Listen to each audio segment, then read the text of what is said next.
Welcome to Noble Warrior. This is a place where entrepreneurs talk about what it takes to build, to create a purpose-driven life. We're going to talk about mindset. We're going to talk about mental models. We're going to talk about actionable tactics such that you can take everything you learn and go out and create your own. My name is CK Lin. I've been a PhD biomedical engineering at UCLA. I've been a director for the University of California. I've been a startup executive. Now I'm an executive mentor for philosopher entrepreneurs. I'm on a quest to find out what it takes for other entrepreneurs to create a life of fulfillment, joy, and purpose. My next guest is the founder of the Zen Warrior Training. He went through the hero's journey of going from top cyclist, skier, athlete, to paraplegic, to now presence coach. He now helps others to overcome challenges and make their life an adventure. He is unapologetically raw and honest. Please help me welcome Sam Morris. Thank you, CK. It's great to be here. I'm excited about our conversation. How was box breathing for you as a start of a podcast interview? I loved it. That's the sort of thing that I try to do intentionally before I either facilitate or get on an interview myself. So having you facilitate it was great. It's nice to not always be the one who's facilitating the breathing techniques. So, my friend, let me just jump right into what about you I'm so excited to have a conversation with. Okay, so you have a really inspiring story of being a top athlete, skier, cyclist, cross country, to paraplegic, to presence coach, to now help other people make their life an adventure. Now, what's really cool about you right away when I hear you speak is how grounded and raw and honest you are. And I just love that. So was it a cultivated process that it's a life of just, this is who I am and so be it, whatever it takes? Or has it always been there and you have just been gifted with that? It's a really good question. It was, for me, it was an experience of, and by it, being as grounded as I am. It's something that I began cultivating growing up in Maine. The people that live in Maine, just for the most part, are pretty grounded. And I grew up living on an organic blueberry farm.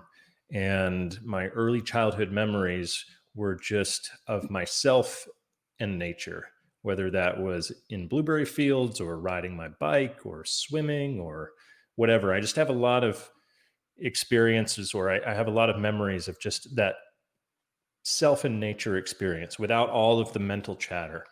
And so that, I think, really helped to instill a grounded personality and energy.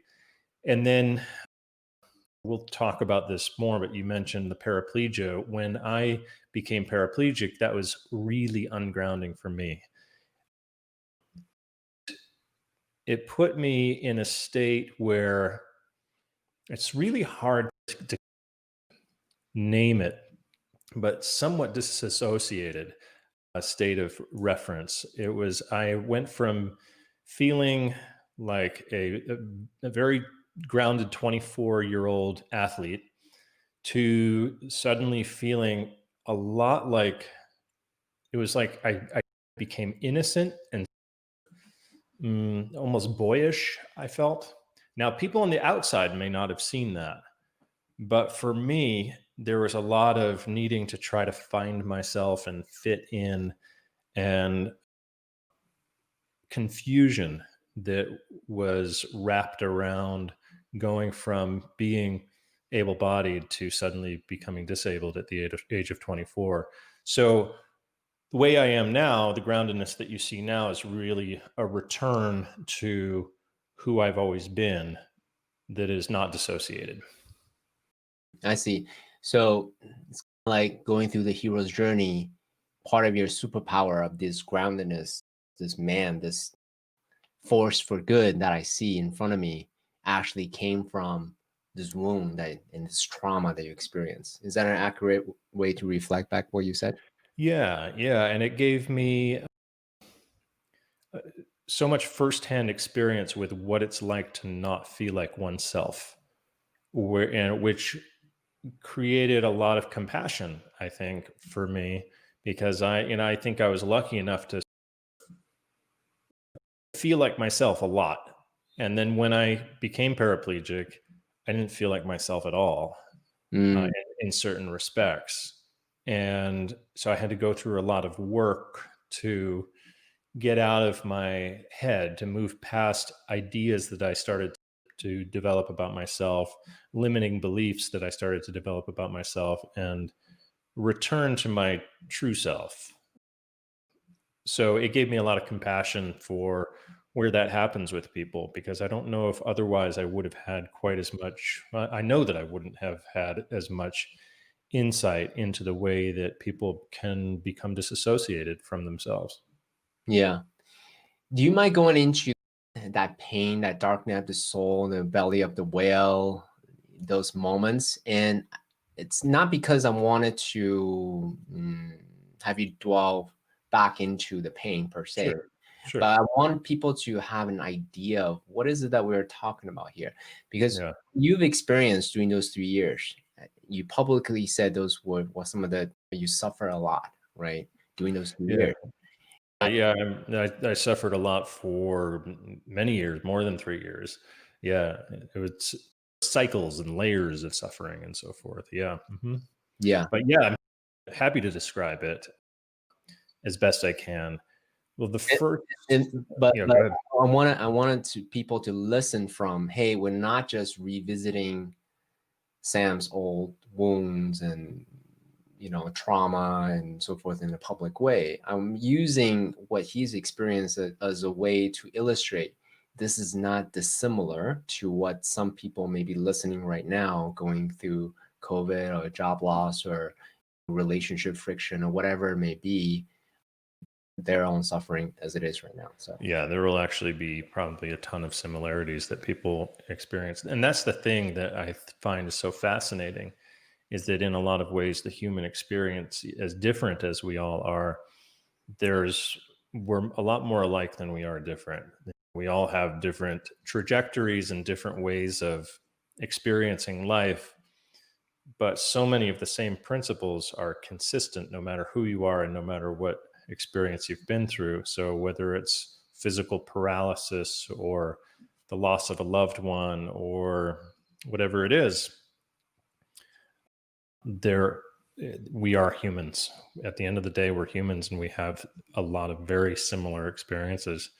So my own experience with darkness came, the first time I really remember it was a week after my spinal cord injury happened. So this is the fall of 1999. And I had just finished leading a cycling trek across the US for 9 teenagers. And we finished that in August of 99. That was a 3,800-mile long trek. And I was an outdoor leader at the time. And like you said, snowboarder, skier, active outdoorsman, hiker. And one night I end up in the backseat of a car driven by a guy whom I had never met before. He was a friend of a friend. And we were going to a bar. And on the way to the bar, he lost control of his car on a dirt road, hit a tree. I broke my back, broke the T12 vertebra, had what's called a T12 complete spinal cord injury. So that mm, meant that the injury, I had zero sensation or motor function from my injury down after that happened. So this happened at the level of right around my navel. So still today, 21 years later, it will actually be a week from now, it'll be my 21st anniversary since my injury happened. mm, So still today, 21 years later, I have no sensation or motor function from the navel down. And when the accident itself happened, I maintained consciousness the whole time. I never lost consciousness because I didn't hit my head. And I remember being in a total state of shock because just like that, I'd gone from being able bodied 24-year-old guy to suddenly being paralyzed and sitting in this back of this car, just, oh my God, what am I going to do now? Like, you got to be kidding me. You've got to be kidding me. Like, in total shock. So ambulance comes, brings me to the hospital, and they do MRIs and CAT scans and stuff like that night. Next day, they do a surgery on me, and they put me on morphine, and for the pain of breaking your back. It's pretty severe pain. And so they put me on morphine. I had the surgery, the spinal fusion surgery. And then a week after, they took me off morphine. And I didn't realize that entire week I had been in a state of denial, because it didn't even occur to me that my mindset was being so influenced by the morphine. I thought that I was doing okay, but I was just totally numb. And I became lucid for the first time since the night of the accident. And when I became lucid, I started freaking out. I don't want to be here. I do not want to be alive. There's no way I can go on like this. Absolutely no. Get me out. I'm done. Done. I cannot live paralyzed for the rest of my life. And it was a real, I've told this story 1,000 times. If I'd had a sharp object around, I don't know if I would be here today. But I was lying in a hospital bed in the middle of the night, and there was nothing there, no tools, no implements to off myself. And the only thing I could think to do was yoga. I kept on thinking I wanted to do yoga for some reason. And I'm like, how am I going to do yoga? Why am I even thinking that thought? And then it occurred to me that the most powerful part of yoga is the focus on the breath. And it occurred to me that I could still breathe. So I just started to breathe deeply, as deeply as I could. And a few minutes went by, and suddenly, out of nowhere, just like this, boom, nothing that was previously bothering me was bothering me anymore. Suddenly, I had passed through a threshold of consciousness, and on the one side of that threshold was everything I ever thought that I knew about myself and my identity, my relationship with my body, my name, my interests, where I was born, all the stuff, all the content of my mind was on one side of that threshold. And I went to the other side and experienced myself as pure awareness. And I saw myself almost, essentially, was an out-of-body experience. I became so connected to my breath that I no longer could feel the inhale or the exhale anymore. I just became breath. And I just dissolved completely into breath. I was breath. I wasn't body, I was breath. I wasn't body and I wasn't mind. Those were clearly the denser forms of the material. And I had transcended the denser forms of the material and had become immaterial awareness. And what I realized is that we are all immaterial awareness, that there is nothing material about us other than the way that our minds shape our experience of life in the three-dimensional world that we live in. But it became very clear that's not actually who we are. And that who we actually are is the immaterial awareness that is aware that there is a body and mind experiencing a material world. And when that happened, it was totally profound. And it changed me forever. It was pause for a moment.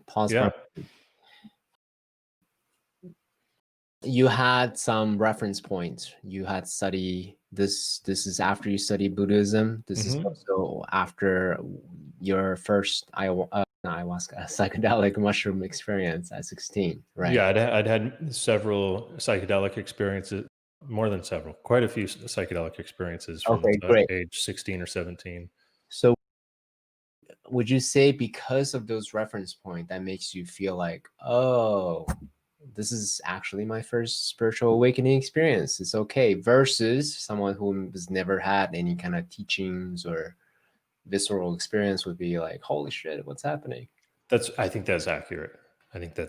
Yeah. The psychedelic experiences that I had, when I started using psychedelics, I thought, as a naive kid, I thought this will be cool. That will make colors change and it's supposed to make sound different and stuff like that. Little did I know I was going to be playing with the very behind the scenes experiences of consciousness and going, whoa, this is way more profound than I thought it was.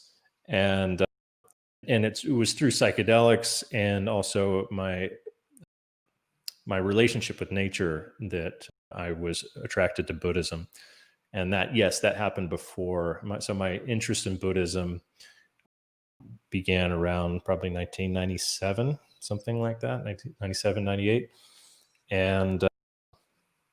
And also I had done some studies of both yoga and Aikido prior to my injury as well. So I did have some reference points for mindfulness. I never thought that I could actually just dissolve completely and become the breath. That was a whole other thing. Yeah. What kind of what kind of yoga did you do? Because pardon me for the ignorance, but in my mind, yoga is very entire body. So Sure. what would you do as a paraplegic? Actually, since my injury has happened, so I actually dove deeply into a practice called Continuum Movement, which is what brought me out to Los Angeles. Mm. Continuum is a phenomenal movement practice, somatic practice. It was created by a woman named Emily Conrad. And I was amongst very few people who had the opportunity to study privately with Emily. Mm. She was revered in the somatics community around the world for the depth of the work that she did. And the work really, how do I describe it? It's always so hard to describe. It involved using one's awareness and creation of sound and breath and wave-like undulating movement in the body as a means by which to unwind trauma. And when I say unwind trauma, not only personal trauma, not only trauma from one's own personal experience with life, which we all have, but the collective trauma as well. Interesting. And when I refer to the collective trauma, one of the things that I'm referring to is the way in which, as human beings in modern culture, we've really lost our connection with the body. And by bringing your attention in an exploratory manner where you are simply curious and you're spending hours in a state of curiosity about what's going on inside the body with just an open state of attention. Mm. There's so much. In fact, I did this last night. I went to bed early last night and I was awake for a while, and for a few hours, I did nothing but the most minute movements in my body. And when I say minute, I'm talking about just moving my fingertip as little as I possibly can, but Mm. maintaining my awareness inside the fingertip, doing these micro movements in the fingertip. Mm. Now, you'll notice if you practice this, it's like really challenging to keep your awareness inside your fingertip with such a subtle degree of connection, Mm. because we tend to fall out and go into our heads. And this is where we become disembodied. The continuum movement practice that I studied and that I still work with is I would call it a reembodiment practice. Yeah. So, as a recovering cerebralist, right, as someone who actually wants to move away from the head, I'm very trained here and want to get closer to the body. Would this continuum movement be a great modality for someone like me who's super heady? Absolutely. Absolutely. Yeah. Have you Yeah. ever done, by the way, Vipassana? Mhm. Okay. I have not done the 10-day retreat, but I would like to at some point. So I'll reveal a little bit about Vipassana. Vipassana is one of the hardest thing I've ever done in my life, precisely because you sit still and you focus on just for the first 3 days, you just focus on this area in your face. That's 3 freaking amazing. days. And Amazing. and the whole point of it Amazing. is to develop the modality, the fidelity of your own awareness before they broaden the scope to everywhere else and the Mhm. internal, the external, all that stuff. But it Mhm. was torturous, dude. It was pretty crazy. Mhm. So, Yeah. So is challenging. it similar to So continue? there's so much, there's such a similarity to what I was just talking about. Yeah. Because anytime you bring your awareness into such a fine, specific place, it's like our minds are so conditioned to want to go anywhere but here, anywhere but this present moment. And that's why meditation practices and somatic practices, it sounds so simple, and yet it's so challenging because our minds are just wanting to race and run and go explore, and they are like, yeah, they're like wild animals, and disciplining the mind to stay present is so challenging. So one of the key metaphors that I love, instead of trying to beat your mind into into discipline, into submission, think of it as a puppy. Hmm. So Hmm. whenever it wanders, you're not gonna beat your puppy. Of I mean, course. some Mm. people do. The Right. effective way to do it is to bring it back. Oh Right. yeah, but here, puppy, in a loving Right. ways, and then you eventually, and it never ends. That's right. But at the same time, eventually, you will be able to do it for longer, do it for more sustainable ways. So I'm curious to know your thoughts around this whole idea That's right. of meditation. That's right. Yeah, I agree completely. I think that trying to be too harsh with ourselves and try to beat the mind into submission does not do anything any good. I love your analogy of the puppy.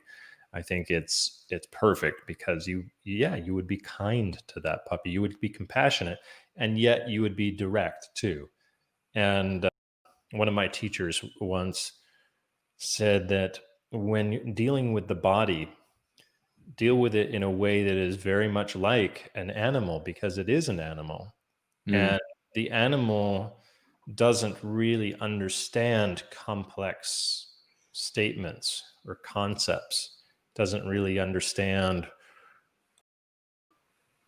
things like, if you're trying to focus more, the body doesn't understand things like, it would really be good for you to focus more, because if you focus more, then you'll be able to get these things on your to-do list done, and then you'll hopefully be able to feel more satisfied with yourself and XYZ. The body doesn't really know that language. The body only knows sit, stay, sit, Mm. stay, Mm. pay attention. It's like a direction. If you can give your body a direct direction, just in the same way that you would give a dog is not going to understand all these concepts. Complex arguments. Oh. Yeah, yeah, yeah.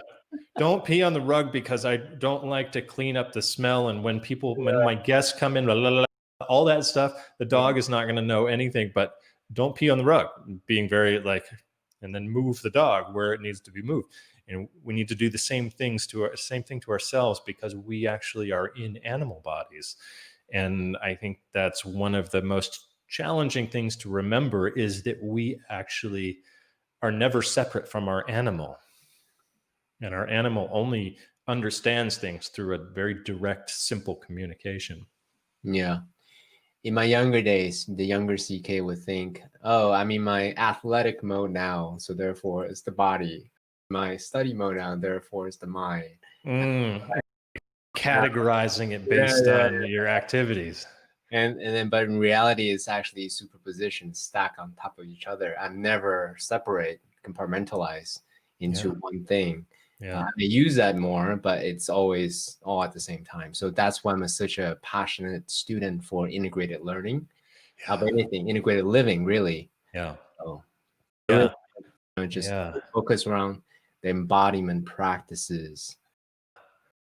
Yeah. And then when you're embodied, it's like this mind, this beautiful mind that we possess, it can be used very intentionally. It's I feel like the mental chatter, the monkey mind that we experience, is where we are disembodied, where Mm, we're not connecting to the body first. And so the mind is looking for a direction. It's like, okay, mm, well, if I'm not getting a direction from CK's connection to his heart, or his groin, or his legs, or his relationship with the earth, if I'm not receiving that input, I'm going to create my own directions. I'm going to just go, I'll find a direction somewhere here, because that's what I do, is I take direction. So I'll look for a direction and I will try to create my own direction. mm. And so that's where people get in thought loops, disembodied thought loops. And so the practice of coming into your body, the quieting of the mind, I see as creating a resourceful mind. So the mind is able to operate in a way where it is serving a greater intention that comes from the whole body, from the physicality, from the connection to the breath, from the present moment. And then the mind is able to take a direction and go, oh, that's what we want to do here. Oh, we want to focus on CK right now. Okay, cool. We'll focus on CK, because that's coming from the entire body versus the disembodied mental chatter and thought loops. Can you give us a concrete example? So say someone, the younger CK, I always make it the younger CK the subject, because he's easy to throw under the bus. So, so say the younger CK is having some neurotic thoughts right now, and he's just anxious about whatever. Mhm.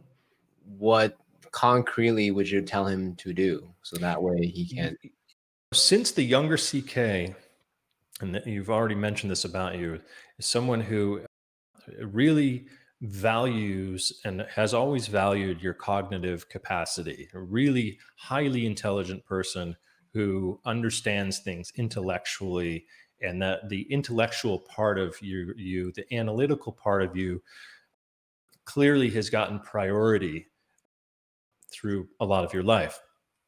So what I would do, knowing that, is I would then give you an explanation that would satisfy the logical mind of why you were experiencing what you were experiencing. Mm, So instead of looking at it from the perspective of you should be able to ground yourself, or why aren't you more grounded, or whatever, or trying to bring you into some sort of embodiment practice right away, I would first address it at the level of the intellect.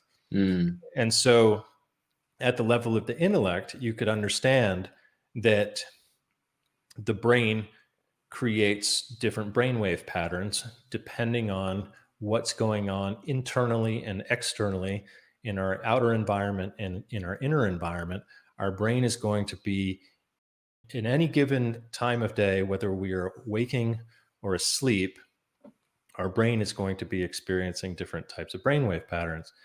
And when you are stressed out and finding that you are just experiencing thought loops and you're not able to move beyond that, what's actually happening is your brain is hanging out in a high beta brainwave state. Mm. And so we spend a lot of our waking hours in either a mid to high level brainwave state, where we are taking input from our surroundings, we are analyzing them with our thought-based logical minds. We're taking that input and we're turning it into, we're creating meaning out of it, and we're using that meaning to navigate the world. Essential quality to be able to have. It's super essential. It's not going to help you to find out more about yourself, because it's not going to help you to ground inside of yourself, to be hanging out in that high beta brainwave state. When you experience sleep or rest, deep rest, there's something where that begins to subside. And in that state, as younger CK goes from being awake to asleep, there's that space that younger CK, I'm sure, entered, that just feels really nice, really relaxing. And suddenly it's like all of that mental chatter is just not present, because then you're entering into an alpha state. So by communicating, by helping younger CK to understand this at an intellectual level, I think that would then give the logical mind permission to explore embodiment practices, which can help to relax that type of brain activity and bring you deeper into a present moment experience where there's less of that brain activity happening. Yeah, thank you for that. That actually makes a lot of sense. It also reminds me of the book, The Five Language of Love, as well. Mm-hmm. What is someone's language of love, or what they're actually listening Mm-hmm. listening for? The physicality part? Are they listening for physical touch? Are they listening for the mental explanation of some things as a way to relax the mind? And then now more open to whatever suggestions that you may have in the embodiment practices that you may give. Exactly. And it's the, sorry, Yeah, please hard hydrate. drink. Yeah, Yeah. please. Yes. That high beta brainwave state, oftentimes to a certain degree, will be in a mild fight, flight, or freeze reaction over the course of any given day without even realizing it. We'll experience amygdala hijack, where we are having an emotional reaction to our situation and to our circumstances, our external environment. We'll be having an emotional reaction that will sometimes paralyze us, keep us from moving forward, or make us react in some way to what's occurring. Otherwise, life is a dynamic system. It's always in motion, it's always in movement. And that's the way consciousness is really meant to express itself. It's always supposed to be a dynamic system that is never static. When things are static, or they appear to be static, what that shows to me is there's a degree to which there's a sympathetic nervous system response in reaction to the environment, creating a fight, flight, or freeze mode inside of us. The easiest way to get out of that is to start to focus on nasal breathing, which then re-engages the parasympathetic nervous system. And so re-engaging the parasympathetic nervous system is the physical technique that is needed to bring someone into a feeling of more contentment and peace, maybe a state of even oneness potentially. But when we're using these examples, some of these examples can sound almost too esoteric and non-concrete for a lot of very rational listeners. They might be like, Yes. it sounds maybe a little flaky, new agey, etc. But really, all we're talking about is different ways of orienting the central nervous system so that it can do what it's actually meant to be doing, versus getting caught in a pattern of behavior where it's in a reaction to its environment. And when that connection happens, then we are linked up to ourselves, and it's through that creates that sense of peace and contentment. And then it really doesn't matter what's going on in the external environment, because inside you're experiencing a sense of peace. Yeah, the subjective reality is now calm.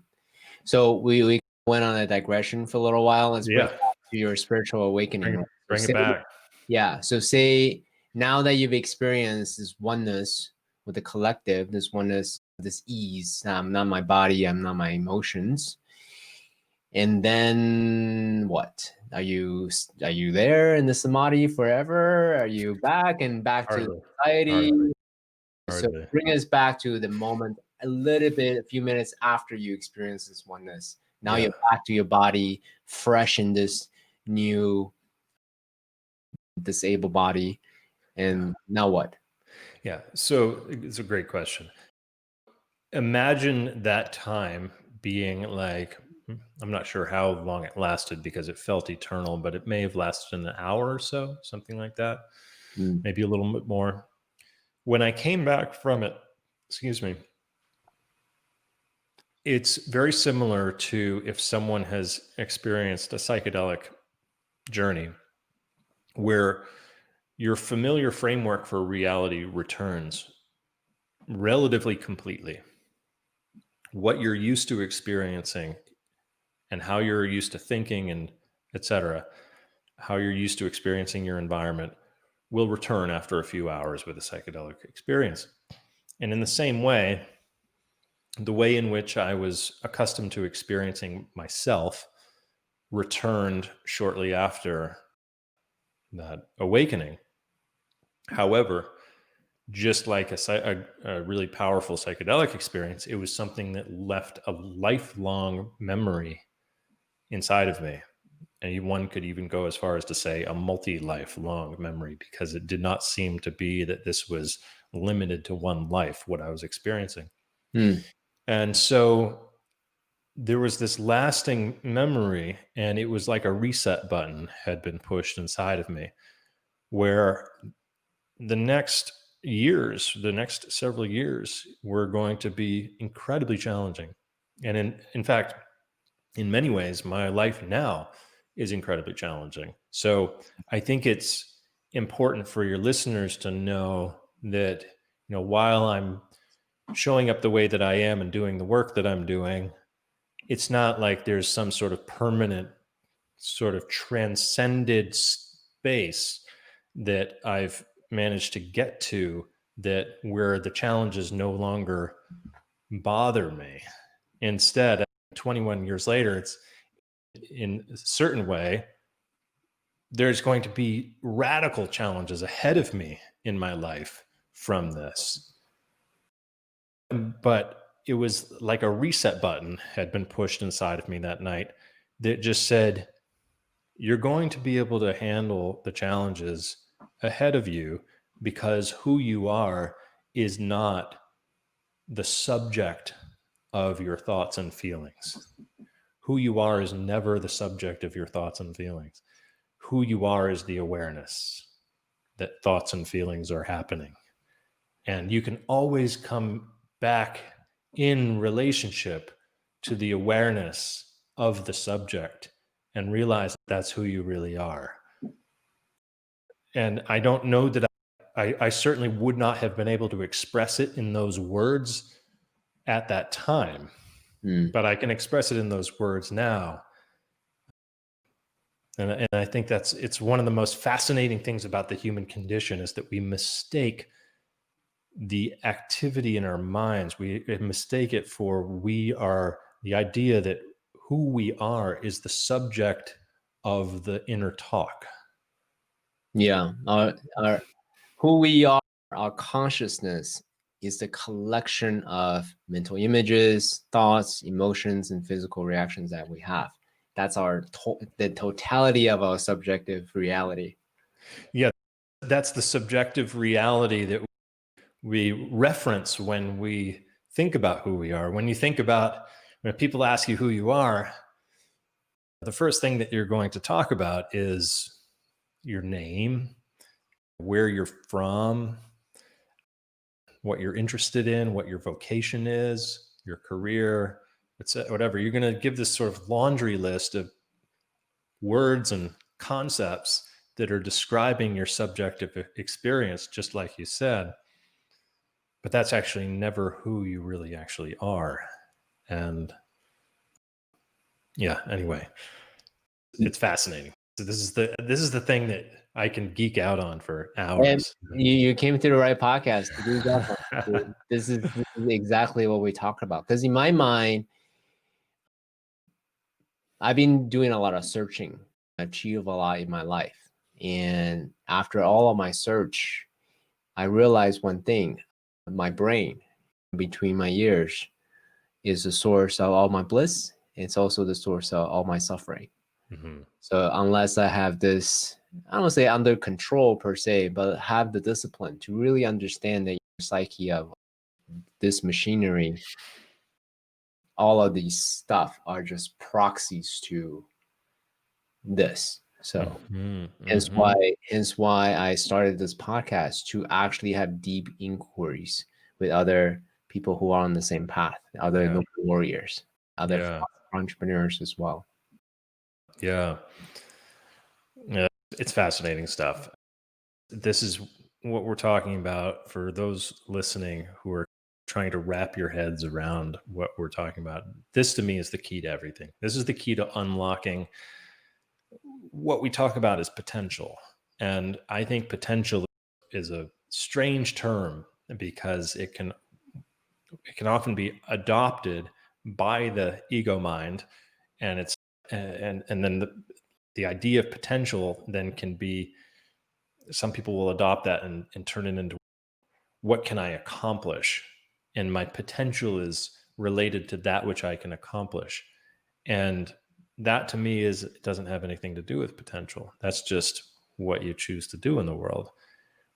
For me, the potential is in having a deeper understanding of the nature of human existence, and of relieving oneself of the burden of being caught in the subjective projections of the unconscious mind.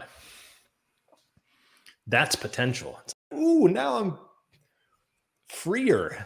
Now I don't have to be I love that. You put uh, qualifiers freer, not freer. freedom, but freer. Yeah, freer. Exactly. Mhm. So the question I have for you is this, right? Because you Mhm. had an experience of this oneness, of this super consciousness. One of the interesting mental model, by the way, just so that you don't know yet, but I love mental models, so I'm Mhm. gonna metaphorically share this with you to, Mhm. to tap into this very esoteric topic that we're talking about. Mhm. So if you think about consciousness, I believe I come across a beautiful model, 4 layers. And the very inner core is the super consciousness that you were talking about, the pure awareness, right? That Mhm. oneness, the inner Godhead, all that stuff. Mhm. And then one above that would be identity, what I Mhm. think about myself, my self identity. One Mhm. above that would be personality, what I want you to think of me, Mhm. successful, smart, all these things. And Mhm. then one Good above that, hair. exactly, good hair. Another layer above that would be perception, Mhm. what I think you think of me, Mhm. Mhm. right? So the question now is, you had this taste of this super consciousness briefly, and it's life changing, and you had a baseline. However, in my own experience, whenever I have neurotic thoughts, these constructs that pile on top of my super consciousness, I lose touch of it. I forget about it. Then I'm Yes. back to, oh, I am my identity. Oh, I have to be this way. Oh, I must grab that in the empty pursuit of whatever. Mhm. Hence why, for me, the medicine path, the psychosomatic path, or the techniques that I learn, that I teach, is so important to me, because now I can regularly maintain, Yes. get access to this, versus Ram Dass. Once you knock on the door and answers, you stop knocking. I don't think so. Mhm. I take a bath or the shower today, I'm gonna take a shower tomorrow. Like it's Mhm, not, mhm, you don't mhm. take a shower one time and say, all right, I'm done. Exactly, exactly. Curious to know Yeah. your thought. Like what's your take on that? Oh, it's an everyday thing. I had a night just a few nights ago where I was just in a dark place, and I was going to bed, and I was lying in bed, and it just felt like all of the pressures of life were just more than I could handle. It just felt like, wow, I no idea. It all felt like it was hitting me all at once. And I couldn't filter out financial pressures from emotional pressures, etc., physical pressures. I couldn't separate out any of them. All I could do is sit there in physical pain and mental darkness, just experiencing this feeling of overwhelming burden, like that life just felt so impossible. And it's so easy to go into that story and believe it. It's so easy to go into that story and believe it. And it will happen to me from time to time where I will fall into that story and I'll just buy right in because I think on some level it offers a certain amount of, despite the darkness, it almost offers a certain amount of relief. If I can say life is impossible, then I can just feel like am giving up right now. I don't need to And, be and, and master of my fate in my life. I, exactly. I don't have to be responsible for all of this Mhm. because everything is too challenging to be able to take on. And so in a sense, I allowed myself to have that experience without trying to fight it and without my ego coming in and saying, "Oh, come on, you can't allow yourself to do this." Blah blah blah blah. I know better than to do that. I've I've been through enough of these moments where it felt like complete hopelessness and helplessness, and it doesn't make it a lot easier. But I do know when it's happening, I generally have a little perspective and know that with some rest and time, I'm not going to be in that space anymore. Mm, And I try to remember when that's happening, go to sleep as soon as I can. mm, Get rest because it's not really that there's nothing going on at the level of identity. It's all going on at the level of the body feeling fatigued and needing to recover. mm. There's usually something going on physiologically that is provoking that experience. And if I just get proper rest and nutrition and water, I'm gonna get through it, and I don't have to even identify with any of that stuff. It's just a temporary manifestation of the body being fatigued, essentially. Yeah. First, thank you so much for being so open. I wasn't joking when I said I really appreciate the level of rawness and honesty that you have. And ultimately, it's so easy, especially for public personalities,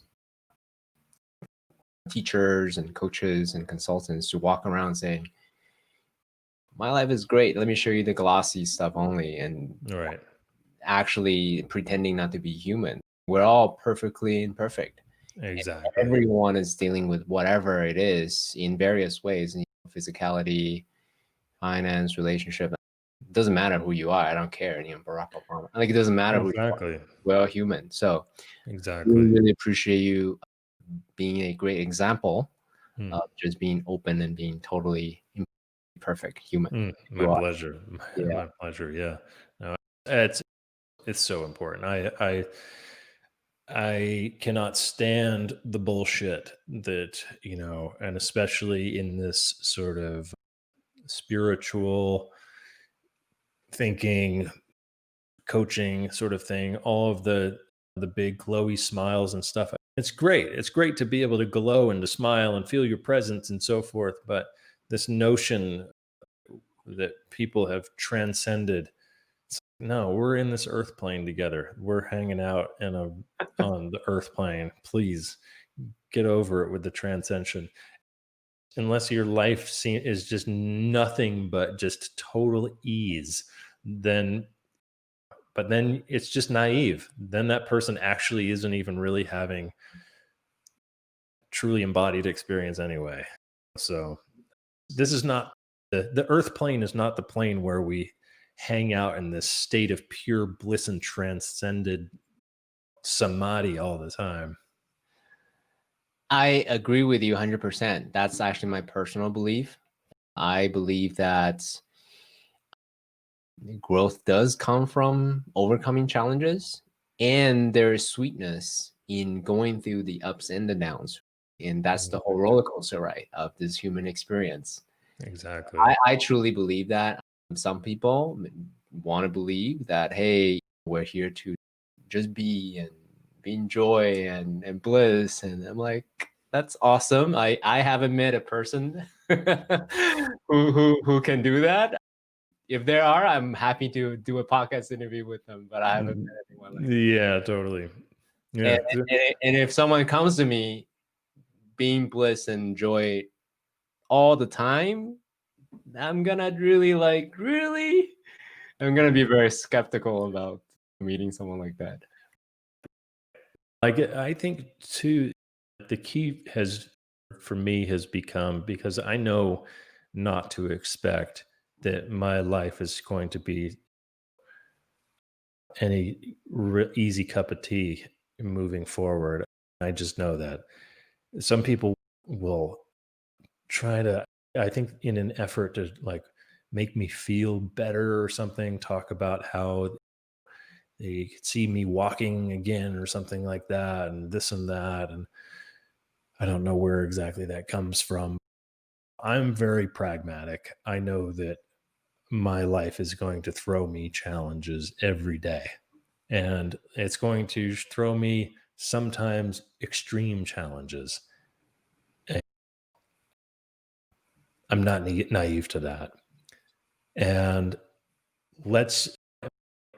my hope, and I guess I could say it would be maybe my practice as well, is what can I do not to avoid those challenges, because I know they're unavoidable, but what can I do to make the most of them and try to even have some fun with them as they're happening? What's the outlet going to be? For me, humor is a big outlet. Music is also a big outlet. Being able to just make fun of myself, make fun of the world, turn it into music, turn it into comedy, whatever. Not to avoid things, but to be able to navigate through the challenge without it taking me out. So are you actively doing like self-deprecating type humor, or can you make it a little bit more concrete for us? What does that look like for us watching your life? Yeah. Sometimes I'll just laugh at the absurdity of it all, like the absurdity of the human experience. Sometimes I'll just look at this body with these chicken legs that I have that are deformed, and 21 years of hanging out and doing nothing makes a lower body look pretty bizarre. And I'll just laugh at the absurdity of it all. I'll laugh at the absurdity of the human experience. I'll laugh just to laugh, because By yourself, with others? I myself, with others, whomever wants to laugh with me, I invite anyone and everyone to laugh with me about the absurdity of the human condition, because really, ultimately, it's pretty damn absurd. And I think that sometimes we do ourselves a bit of a disservice, I think, taking it too seriously. This guy. That guy, yeah. Yeah. What happens at the end of this? Well, we die. Yes. It's That's the punchline. to all of this is that we die at the end. It's like, what a great punchline. All these things that we're taking so seriously, all of these things that we worry about, most of which will never happen, ultimately just to die. It's what a funny joke the whole damn thing is. And I, I want to bring that awareness into the present moment and be like, hey, I'm going to die anyway. I might as well die in this moment here with you, CK, and just let it all hang out and just be as real as possible because I'm already dead. Mm. I'm already gone. Krishnamurti, one of my favorite philosophers, would talk about practicing death before dying. Mm. And that was a big part of his spiritual practice, was practicing death before dying.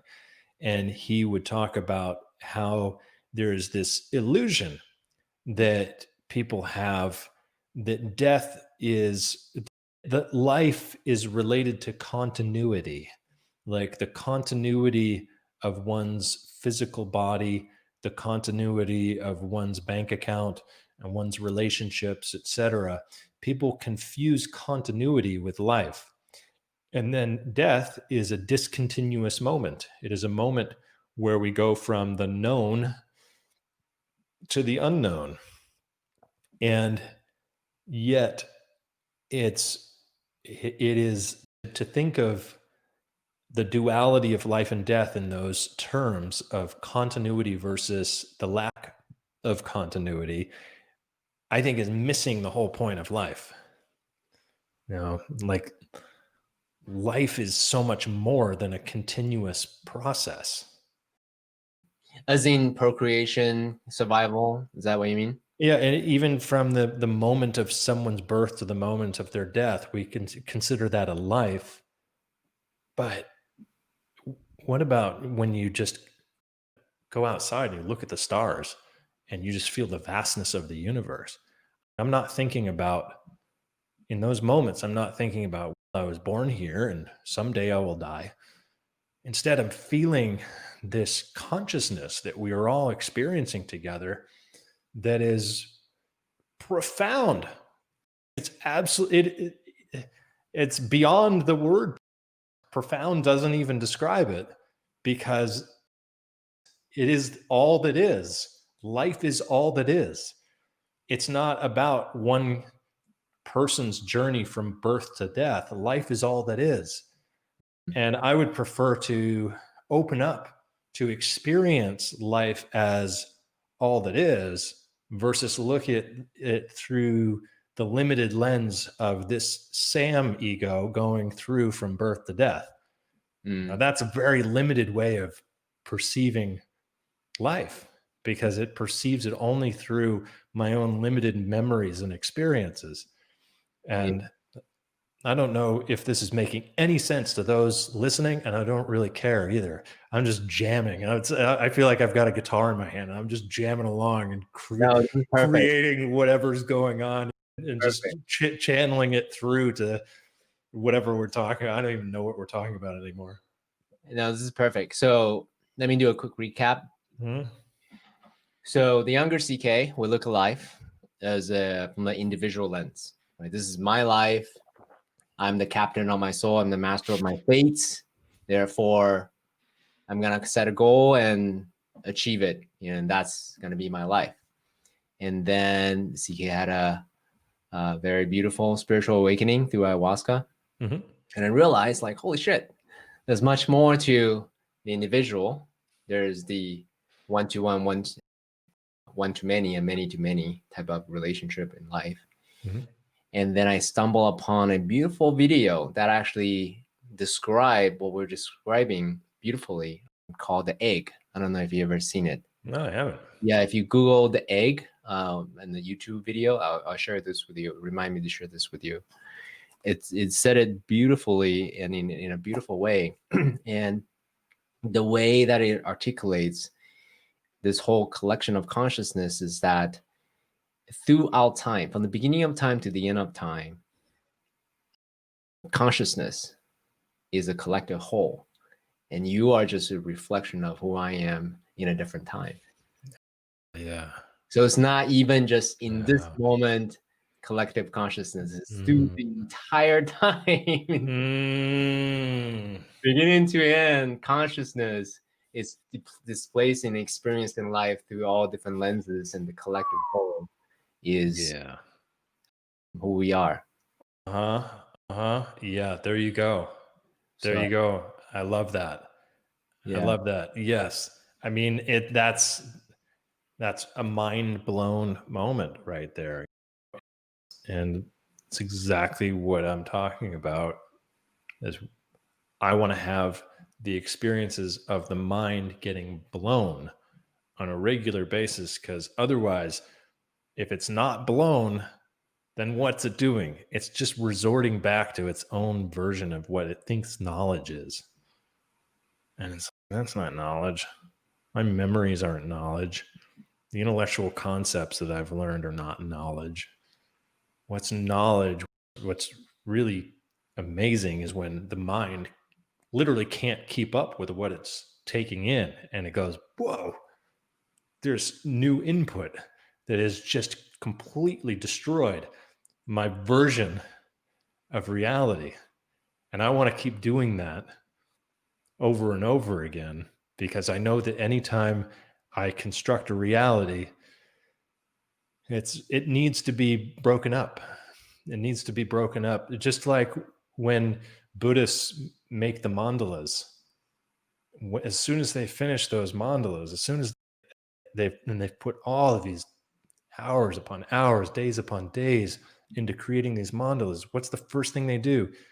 They look at it, they pray, and then they brush it away, because nothing is ever permanent. So the question now to you is, by the way, again, we're on the same wavelength. I love this mantra, memento mori, that ultimately we're gonna die. And some people at first would say, "Oh my God, so you get this dark." Why do you say that? What about living? But we're like, hey, this is the law of impermanence, right? We're not gonna be here forever. And if so, then what is it that I choose to do with my life ultimately? And I love also recently I came across a beautiful way to articulate this is a lot of people say, hey, live as if this is the last day of your life. Yeah. That's one way to do it. If it's the last day of my life, I will probably do it very hedonistically. Versus, but the reframe around is live as if you're gonna die today. Yeah. Or sorry, live as if you were going to die. Yeah. So that now all of a sudden is no longer today, but now I can have liberation to actually be and say and do everything that I want to do versus being very constrained. Yeah. Yeah. And I absolutely agree with that. I think this is one of the things that when we're talking about the way in which mindfulness relates to, say, leadership and business, because this is the world that you and I are in, is bridging philosophy with the pragmatic, helping people with their businesses, helping leaders through understanding what we're talking about, and taking these concepts and embodiment practices and bringing this into the moment and creating value from it. This is where the key is, in my opinion, because this is how to be completely courageous in every moment of your life. Because if you have already gone through the process of preparing yourself to die, just like a samurai who has gone through a training, not only with swordsmanship, but samurai were historically trained to let go and die before going into battle. That way, when they were in battle, their movements and their mindset was so precise because they were already dead. They experienced complete presence and calm because they weren't in a conflict with anything. they weren't in a conflict with the enemy.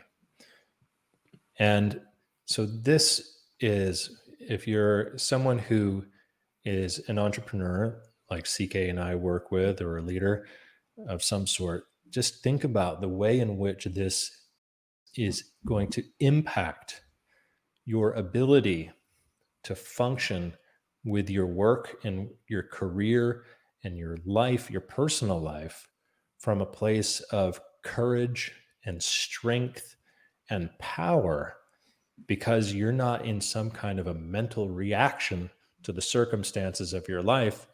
And you're not afraid because the biggest fear of all, the one of death, has already been dealt with. So let's make it a little bit more practical, if you don't mind. Conceptually, it's easy to say, yes, I'm going to die one day. I'm going to live courageously. Yes. And what are some of the steps that you may recommend for someone who may not necessarily have the psychedelic experience yet, may not necessarily have the spiritual awakening experience, and may not necessarily have breath work experience yet? What are some of the ways you can chunk it down for them to actually truly embrace and surrender that, hey, one day I'm going to die, and today I'm going to live as fully, as deeply as possible? Yeah. So I use an acronym in my work of BEATS. And BEATS is BEATS. And it stands for breath, energy, attention, talent, and service.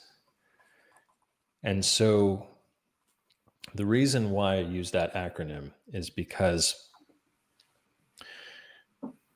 in every moment of our life, we are either on the beat or we are off the beat. When you are listening to, say, a musician, it's very obvious if they're on the beat or they're off the beat, because a musician is creating something auditory, which allows you to be able to hear that. When you are doing athletics, there's a rhythm going on. There's something that if a basketball team is experiencing a collective rhythm as they are moving together, there's a beat that you can sense happening, and their energy and their attention is responding to that beat. So if we listen to music, or if we see it in athletics, it's really obvious that there's this rhythm happening, and people are in the moment. Or martial arts, so you can see a rhythm occurring with people doing martial arts. And it's a very graceful and beautiful thing to watch.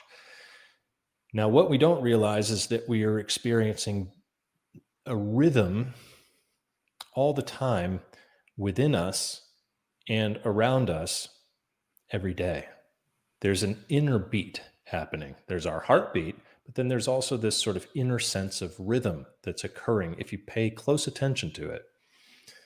And there's also, say you're in a boardroom, say you're having a meeting, there's a rhythm that group has, that team has, that if you pay close attention to it, you can start to work with that rhythm and connect to it. Now, the breath, like we were talking about earlier, connects you to the parasympathetic nervous system, connects you to the vagus nerve, takes you out of that fight or flight stress response. Now you're able to be more present. When you're more present, you can actually sense energy more. You can feel energy. You can feel not only your own energy, but you can also become aware of the energy of people who are also in your environment. We all know the experience of when we are relaxed inside of us, or inside of ourselves, we can pay better attention. We can observe what's going on in other people more, because we're not in our own little head trip about what's going on. So we can actually feel our own energy and feel their energy better.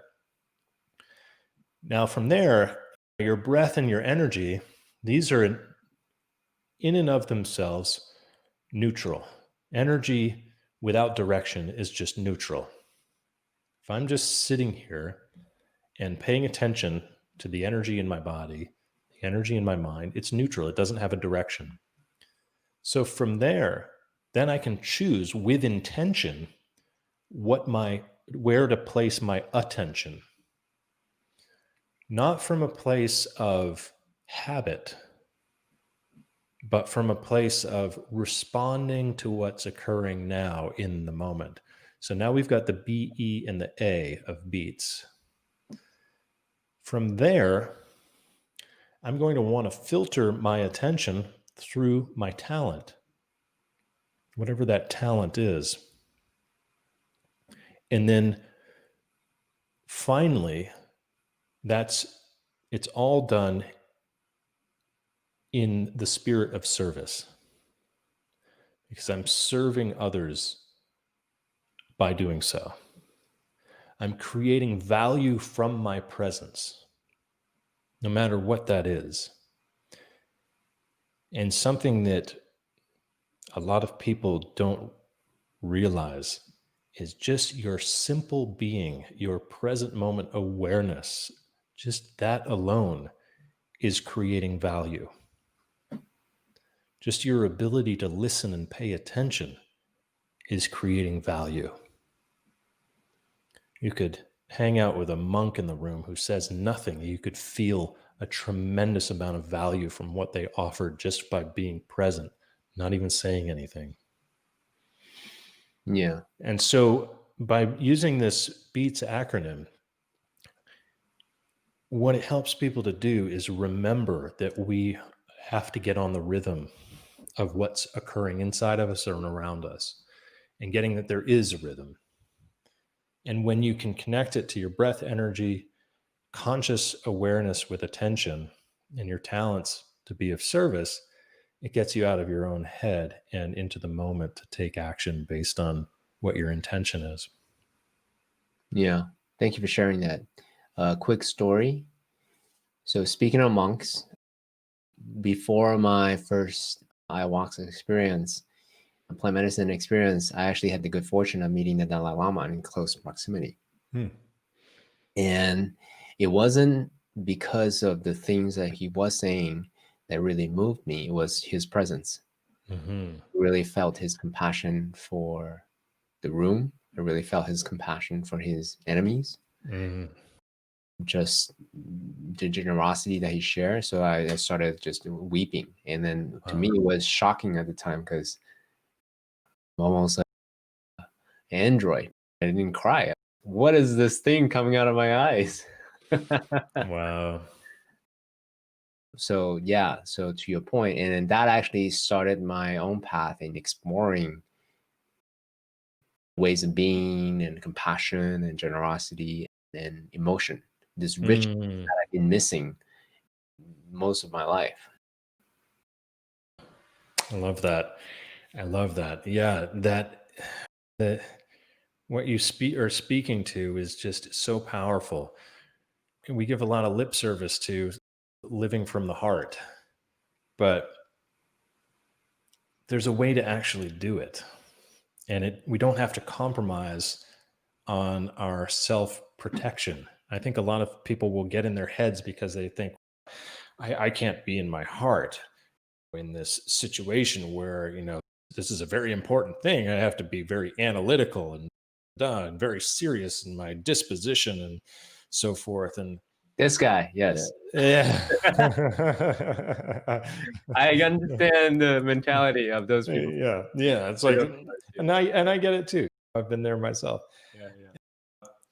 And it's, can we just relax? Can we just let go of the need to try to protect ourselves from anything? What are we trying to protect ourselves from? What on earth? And then what you realize is that an open heart actually already has its own protection. It's already protected. It doesn't need the reinforcement of ego behind it to. Can you say more about that? What do you mean open heart is own protection? Yeah, an open heart it has its own protection. It's not going to be. How often do people really take advantage of someone with an open heart? How often does that really happen? Not as often, I think, as one might think. I actually heard Gary Vee talking about this the other day. He was saying people get this idea that if you're kind and just open, that people are going to take advantage of you. He said, I never experienced that. Never experienced that. And kindness, just operating from a place of open-hearted kindness, it's very disarming for people. And people want to collaborate. They want to be on your team when you're coming at a situation from an open heart.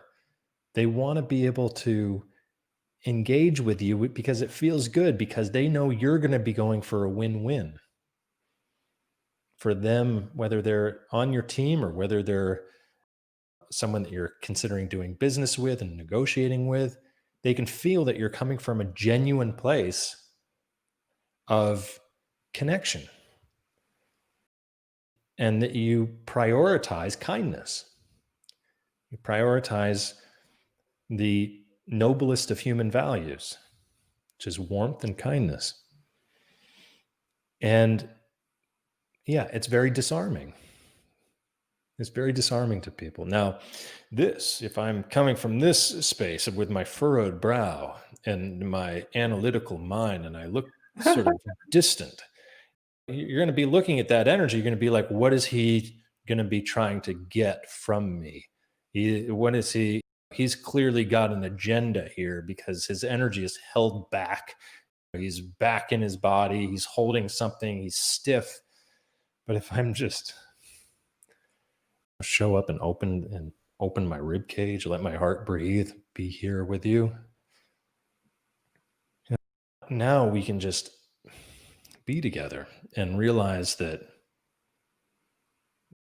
business does not have to mean being closed off and cold at all. In fact, I think that's I'm hoping that we outgrow that paradigm of leadership, of thinking that somehow corresponds with strong leadership. I think the strongest leadership comes through kindness and compassion and a genuine desire for everyone to end up in a better place than they started. Yeah, beautifully said. We have the US election coming up. Yeah. So in my mind, what is a great leader? Someone with an open mind, open heart, straight spine, and an open hand. Mm. And really coming from service versus what's in it for me. So open heart, open mind, open hand, and then straight spine. I like that a lot. And the straight spine being taking responsibility for your own stature, both physically, mentally, and emotionally. And also what you stand for. Yes, what you stand for. Yeah. Yeah. So for someone, again, I'm using younger CK because he is easy target, who yearns to do more of that. We yearns to have a more of an open mind, open heart, open hand, and then straighter spine. You're looking at Sam, who embodies straight spine and an open heart. What would you say to a younger CK, like tactically, step by step? What can he do to try on really owning his values, what he stands for, his voice, and also his heart? The first thing that I would ask that younger CK is, what's really important to him? What is if we break down and we go beyond goals and we look at life purely from the place of intention, what is really most important to that young CK would be what I would want to know first and foremost. Like, what's a successful life? What makes life worth living? So in that response, I'm guessing there would be something beyond needing to prove oneself. That it would have something to do with joy and freedom and happiness And so then I would encourage that young CK to then look at what brings joy and freedom and happiness into life, and to really take a close look at it and to see whether or not it is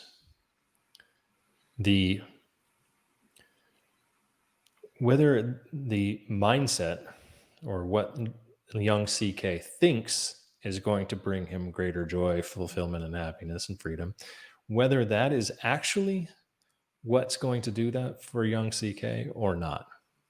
The strategy, the path. Right. Yeah. Because oftentimes we can mistake the strategy for the experience and think, as long as I have this strategy in place, at some point, I'll be happy. I will have more freedom. I will have more fulfillment. So what do we do by doing that? I would try to dig deep with young CK and look at, well, with compassion, obviously. What are we actually doing by doing that? We're saying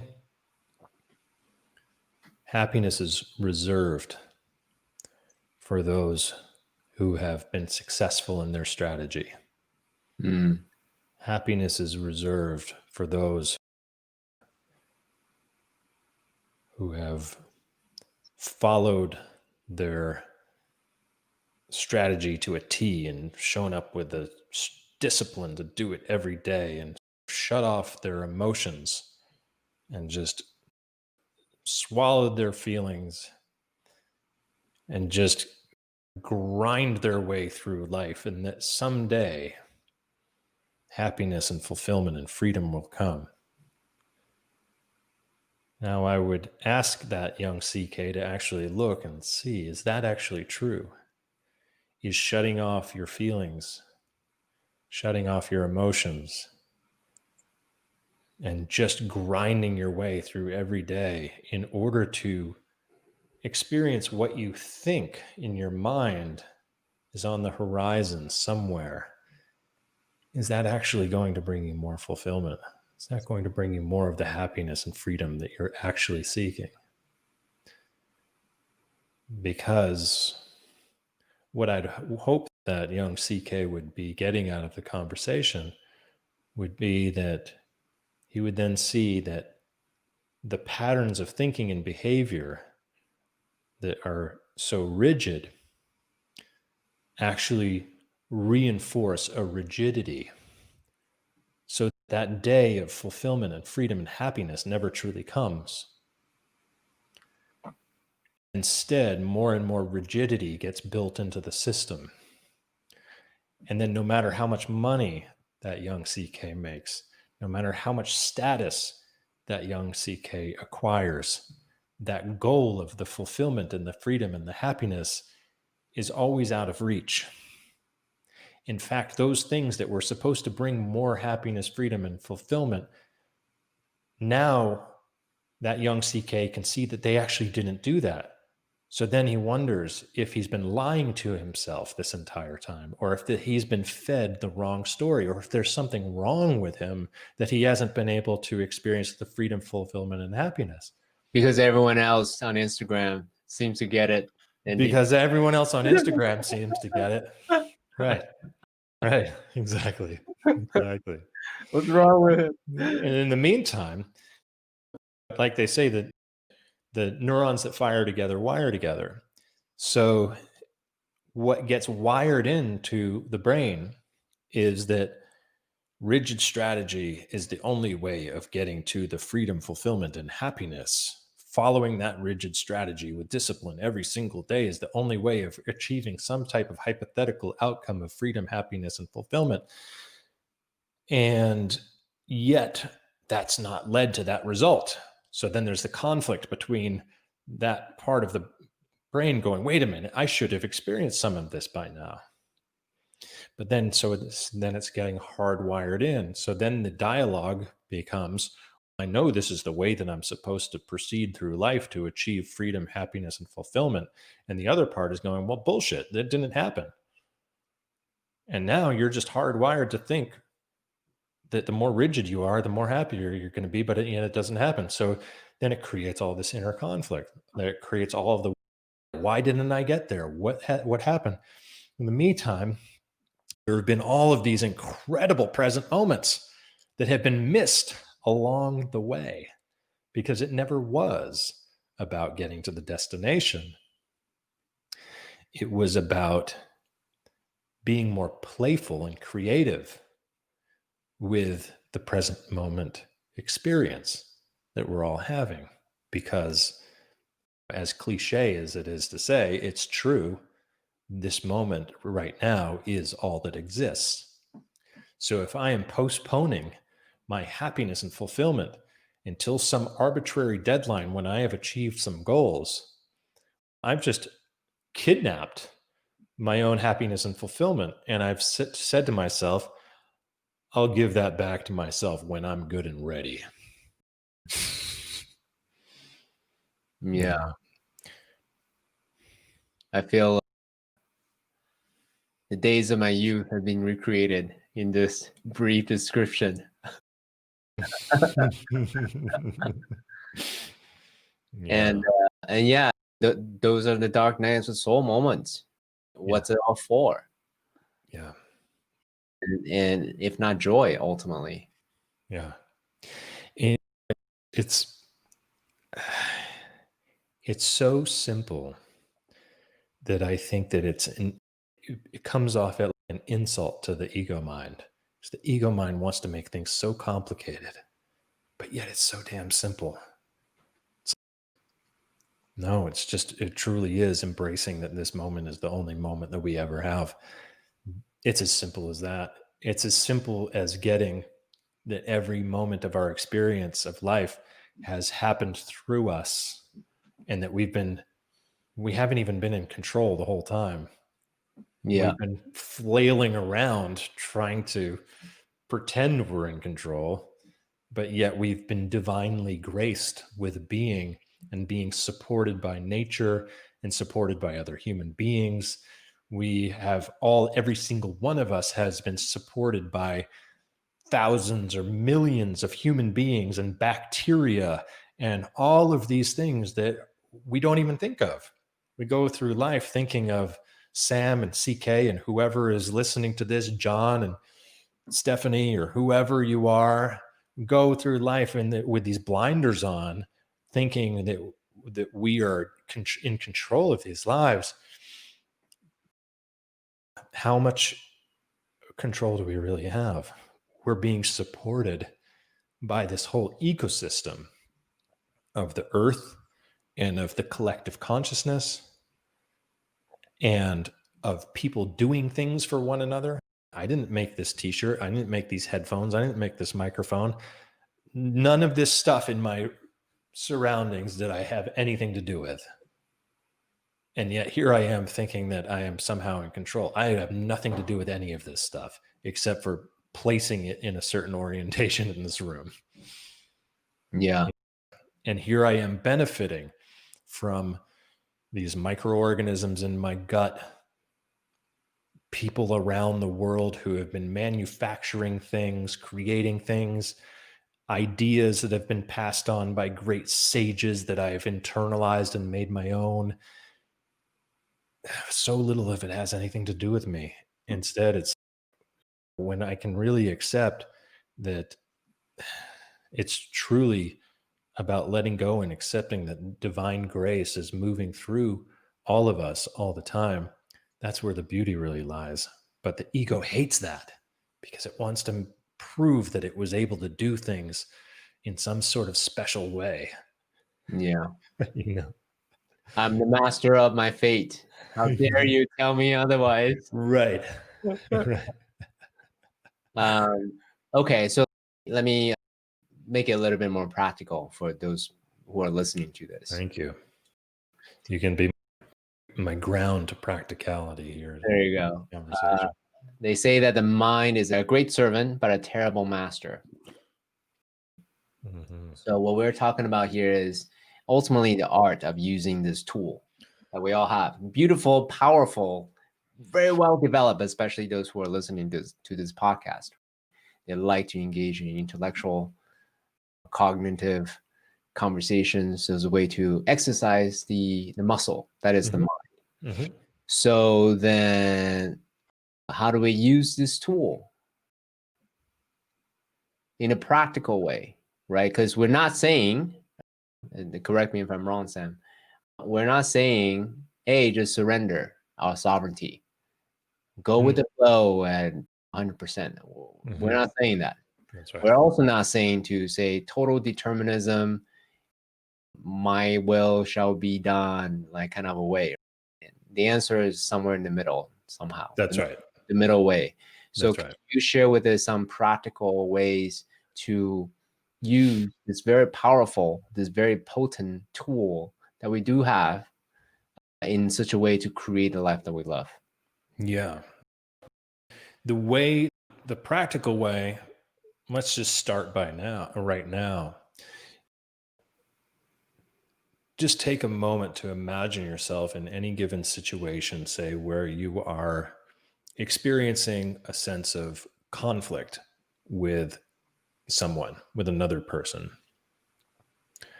Now, on the one hand, you have what you want to communicate that is true for you. And it is important to understand and to appreciate the fact that we are separate beings, that we are not merged into the same being, you and your spouse, you and your partner at work, whatever. You're clearly not the same being. However, there's a degree to which you are sharing in the same energy.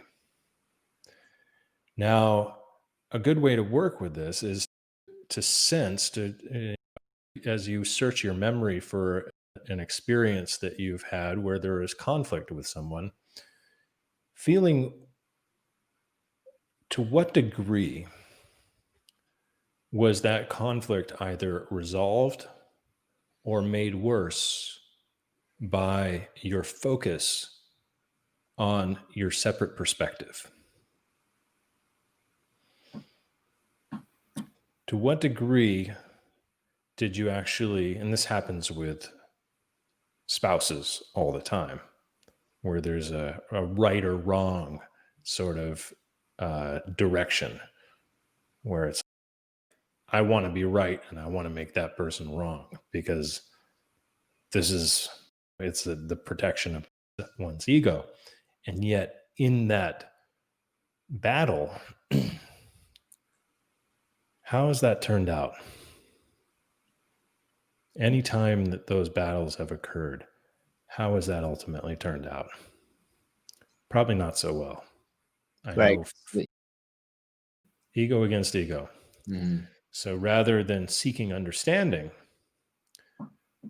the reactive mind says, I am seeking to be understood. That's what the reactive mind says. And I am seeking to have the person who is listening to me understand me in a way in which it will shut them up so that they won't share their perspective with me, and they'll agree that I was right, and then I will have won this conflict, and then we can move on. The child in us operates from that place frequently. I used to do this a lot in my marriage. I'm no longer married, but this came up frequently. The whole right or wrong thing. Mm. Now, understanding the way in which that is futile is essential. No one has ever gotten anywhere through winning in a battle that has actually helped both parties come out on the other side with a better understanding of each other.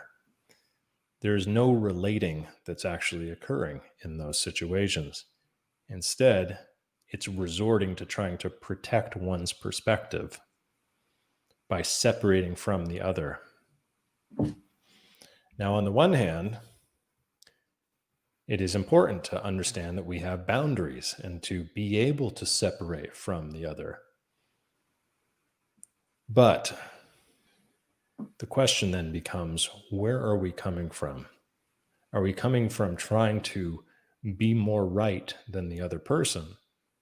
Or are we coming from truly trying to have an understanding and relate to the other person in a way where you let go of your agenda to be right and ultimately work on focusing on both people winning?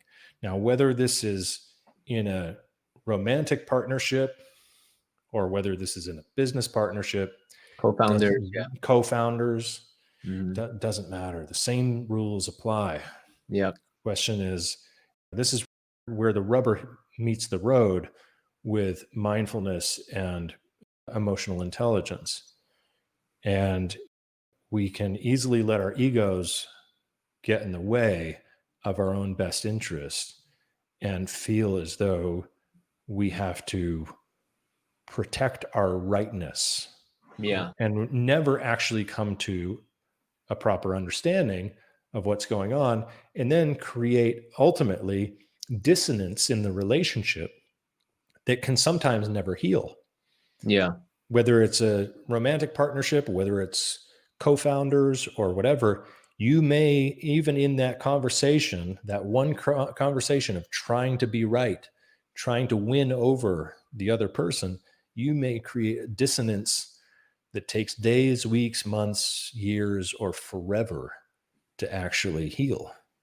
Yeah. Whereas if you just take a moment to check in with yourself and really sense, am I truly present with this person?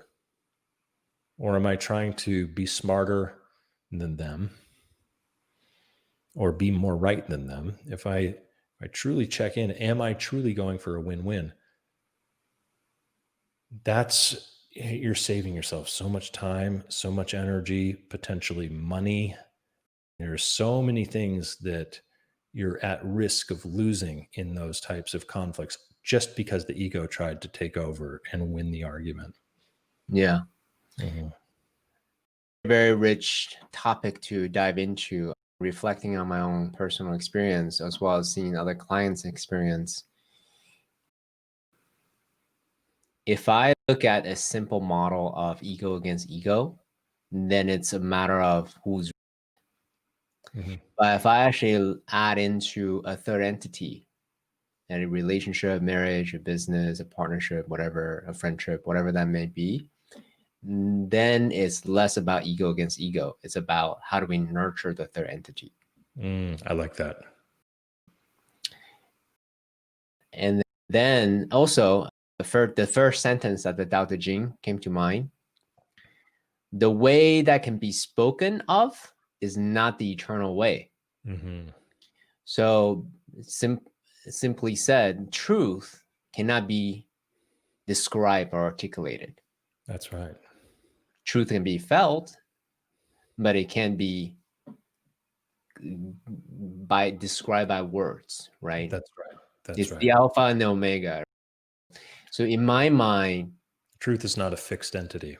correct. In my mind, how I'm going forward in going to any future potential conflicts or point of discussion, I'm going to be thinking about it's not about getting to the truth with words. Rather, it's describing around the truth, and in it, the discussion, truth can be felt and be palpable. And hopefully, I'm talking to Chris Voss soon, a negotiator, that we Mhm. come up with something that's negotiated that could be even better Mhm. than what either side thought about in the beginning. Mhm. Absolutely. Absolutely. One image comes to mind, and that is when you see people practicing martial arts and they're really practicing it as a spiritual discipline, there's never any antagonistic relationship with the enemy. Ultimately, it's like a dance. You want to dance and one of the people is going to be defeated in the dance, but done so with great respect and honor. In fact, there's a great, I'm trying to remember the movie. It's a famous movie where there's a Bruce Lee and Chuck Norris fight scene, and Bruce Lee defeat Chuck Norris, and you could see he clearly has honor and respect for him. And that, I think, is so key. A true, genuine honor and respect, whether that is trying to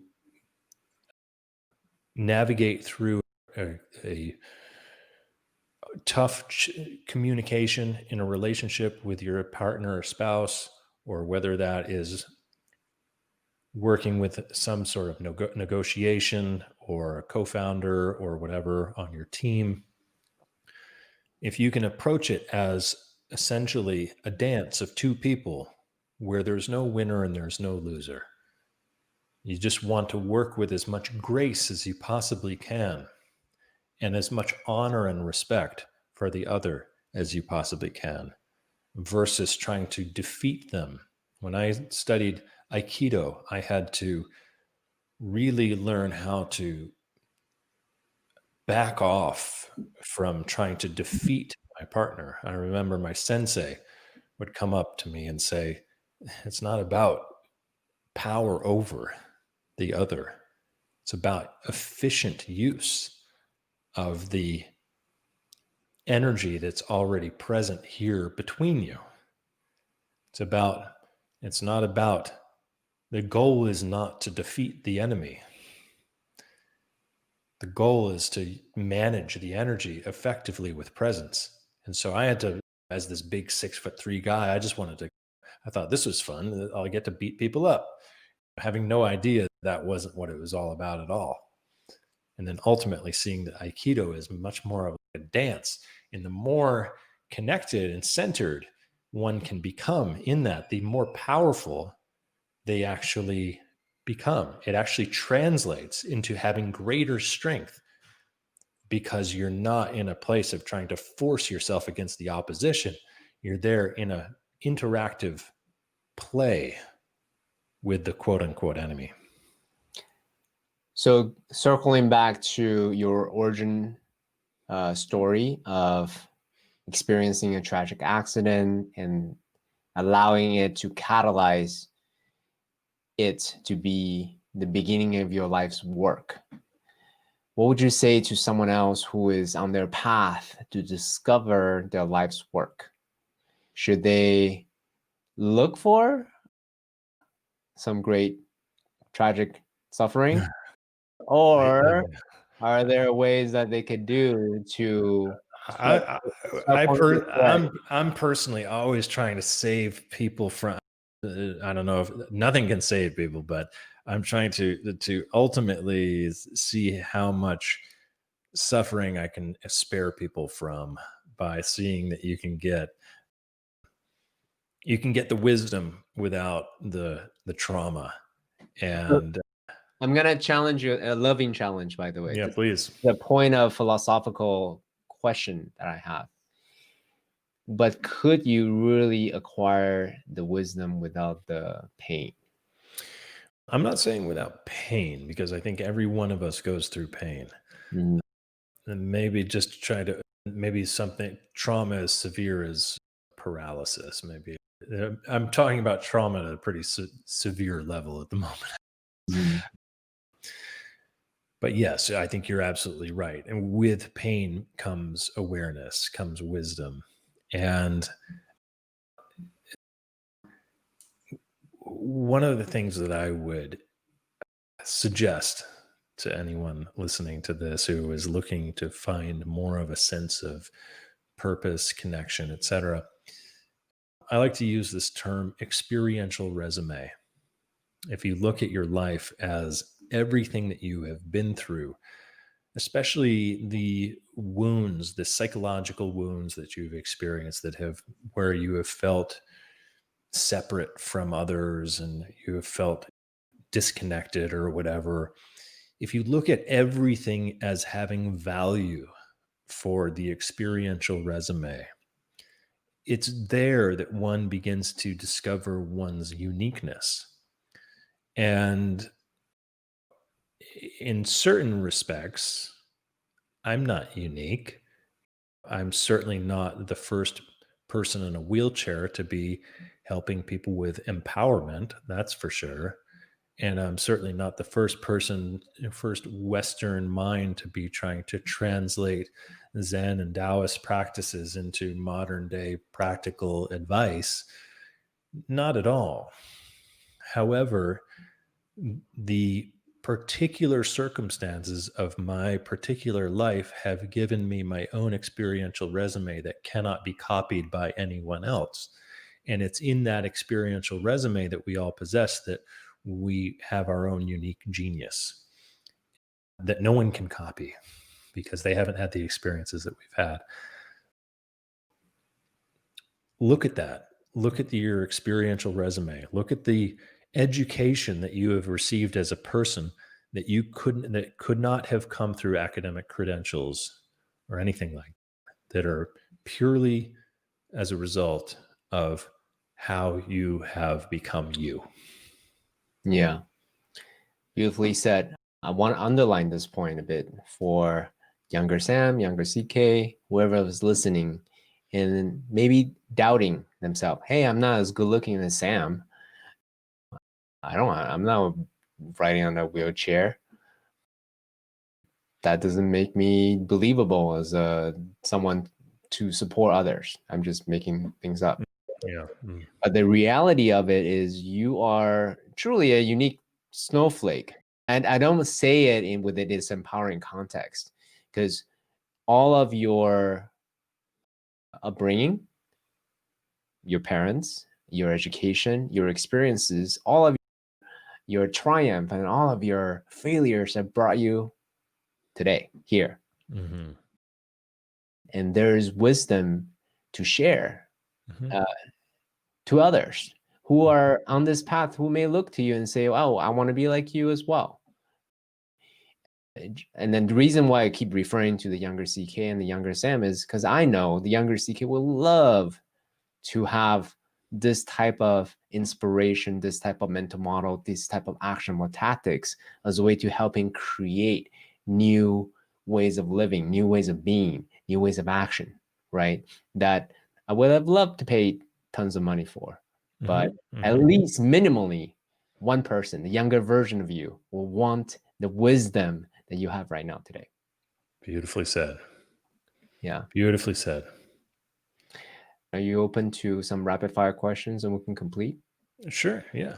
Throw them at me. Cool. What is your definition of purpose? My definition of purpose is, that's a great question.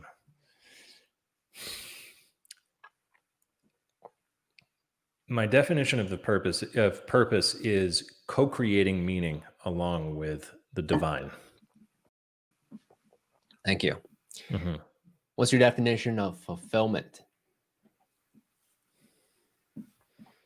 Co-creating fun along with the divine. I love that. What's your definition of wealth? My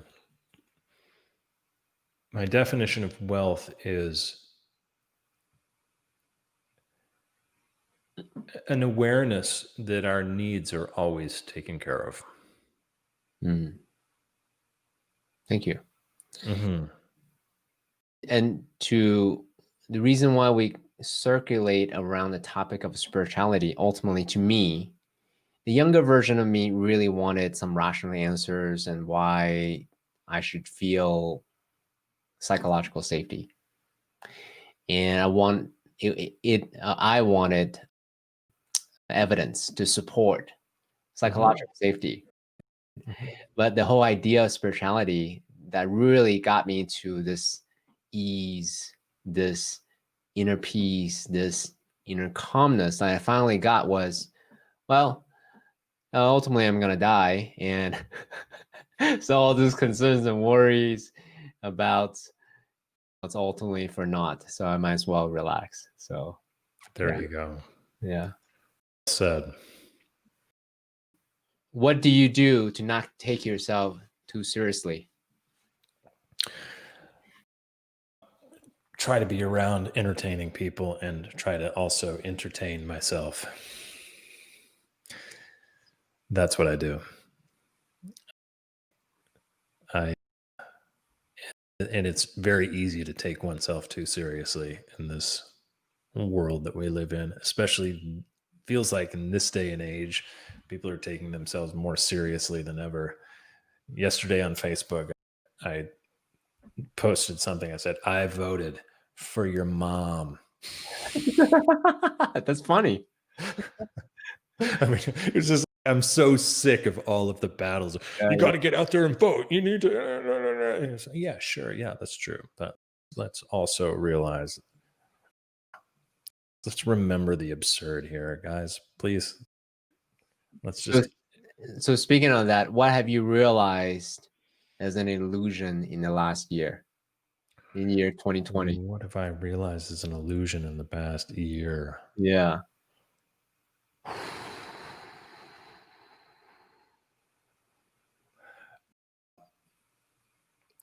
One of the things that I've realized is an illusion in the past year is that our freedom of speech that we have in this country is a lot more fragile than I think any of us have been realizing. Yeah. The freedom of speech itself is an illusion, at least in our modern world. Yeah. I recently listened to a conversation between Tristan Harris and Joe Rogan, Mm-hmm. and the filmmaker who made Social Dilemma. Mm-hmm. Yeah, definitely it's something for all of us to think about. Mm-hmm. It's quite illuminating. Mm-hmm. The power of technology and these platforms, and ultimately freedom of speech, as you said. Yeah. Right. Yeah. So, I'm very disturbed about what's happening with cancel culture. yeah. Topic for another conversation. Yeah. So, Sam, I want to acknowledge you for the willingness to come on my show and just dance without a safety net. Yeah, you had no idea really what we're going to be talking about. I really appreciate you sharing with us That's the way I like it. your origin story. You share with us how you strengthen open heart, open mind, open hand, and straighten our spine. You share with us a lot of tactical tools. So thank you. Just being a Zen warrior, embodiment, so that we can all be a little bit freer, a little bit straighter, and a little bit more courageous in living the life that we want to live. And through this roller coaster, this fun ride called the human life.